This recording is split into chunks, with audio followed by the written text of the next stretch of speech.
उसमें वो रस होता है जो बनावटीपन में नहीं। ठीक उसी प्रकार जैसे स्वतः हिली डाली से गिरे फल में होती है, वह मिठास हिलाकर गिराए गए फल में नहीं।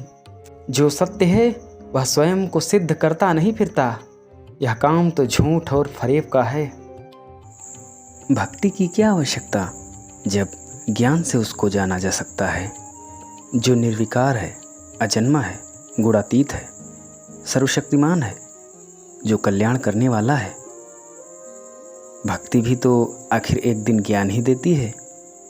उसमें खोने का, कल्पतरु बोने का, खुद को भिगोने का और उसका होने का, वह ज्ञान जो आत्मज्ञान है, जड़ चेतन की गांठ अर्थात संधि को खोलने वाला है। योग, साधना, श्रद्धा और संयम इस ज्ञान की साध में सहायक हैं। आनंददायी यह ज्ञान परमात्मा और आत्मा के मिलन का कारण है। इस ज्ञान की ज्योति जलते ही माया अपने स्थायित्व हेतु इस दीप को बुझाने का प्रयास करती है। रिद्धियाँ सिद्धियाँ चौतरफा घूमती हैं। ज्ञानी की उससे मिलन की प्यास बुझाने को आतुर हो जाती हैं। वह अमृत है, तो यह रिद्धियाँ सिद्धियाँ तो मात्र शरबत हैं। माया रूपी मीठा जल चौतरफा कल कल करता हुआ रिझाने का प्रयास करता है। बाधाएं बड़ी कुशलता से माया यानी कि प्रपंच को आते देख किवाड़ खोल देती हैं, और माया की बयार ज्ञान के दीपक को बुझाने का प्रयास करती है। और इससे यह होता है कि ज्ञान अपनी स्थिरता बनाए रखने में असमर्थ सा हो जाता है। इतिहास गवाह है, बड़े बड़े तपस्वियों की बड़ी बड़ी तपस्याएं, ज्ञानियों के बड़े बड़े ज्ञान भंडार माया के स्त्री रूप पर स्खलित हो गए। साधक के लिए यह परिस्थिति बड़ी ही विचित्रपूर्ण है। एक तरफ जो श्रेष्ठ है वो ज्ञान पास है, फिर भी अस्थिर और भंगुर अज्ञान की चपेट में साधक न जाने कैसे आ जाता है। यह स्थिति बड़ा ही संयम चाहती है, विवेक का पहरा हर पल चाहती है। यदि तनिक भी चूक हुई तो सब किए कराए पर पानी फिर जाएगा। यह संसार मिथ्या है, छलावा है, एक दिन मिटने वाला है, झूठा है। सत्य तो मात्र हरि और उसका नाम है, जो शुरू से अंत तक और अंत से शुरुआत तक साथी है। संसार में फैला यह माया रूपी जाल आज है, कल न रहेगा। माया आपको आगे बढ़ने से रोकती है, ठीक जैसे सुख समृद्धि बढ़ने पर आपके प्रतिद्वंदी आपको गिराने की फिराक में रहते हैं। ज्ञान रूपी रत्न को देखकर माया आपको रिझाती है।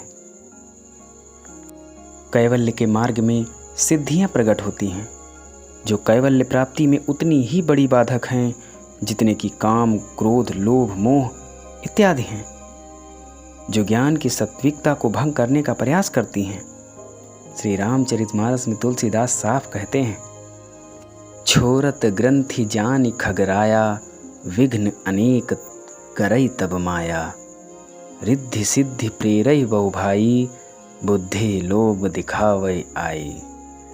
माया अनेक विघ्न डालती है, रिद्धियां प्रदान करके इतना सिद्ध कर देती है कि ऐसी अवस्था वाला साधक बगल से मात्र निकल जाए तो माड़ा सन्न रोगी भी स्वस्थ हो उठेगा।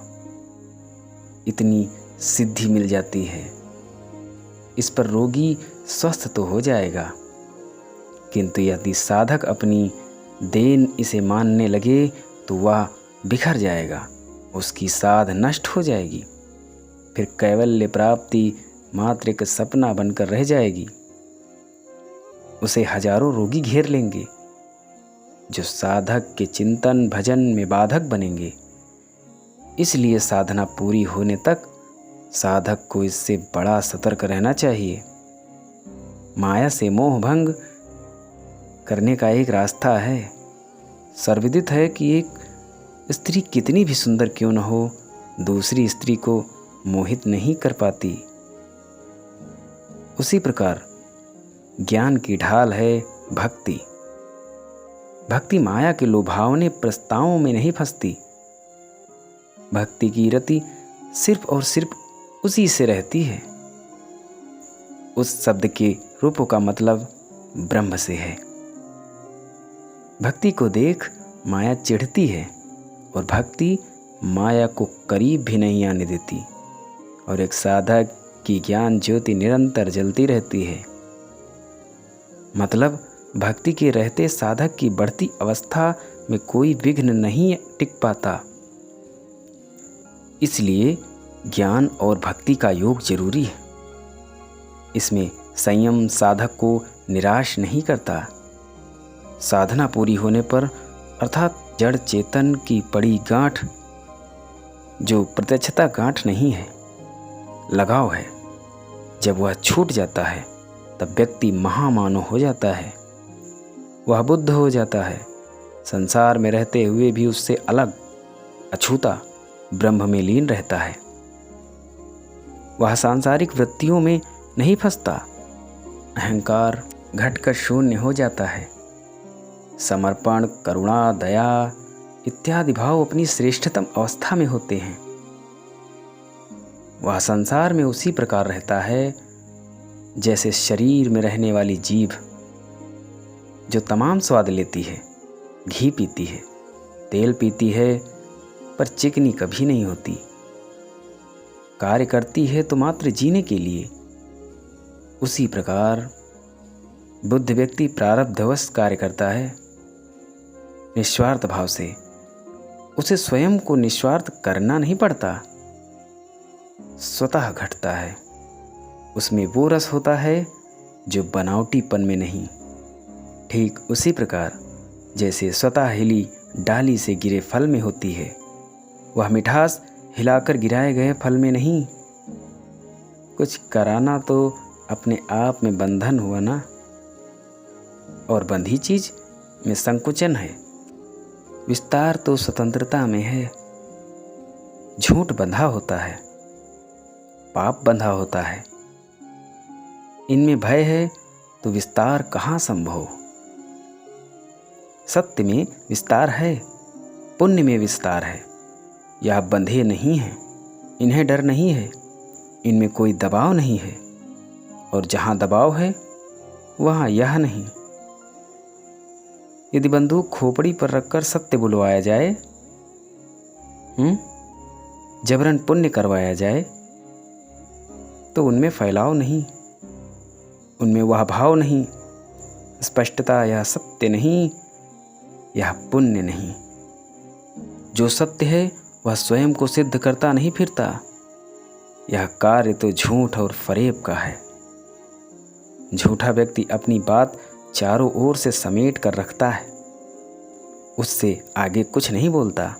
मतलब संकुचन का गुण तो दुर्गुणों का है, और सद्गुणों में फैलाव और स्वतंत्रता है।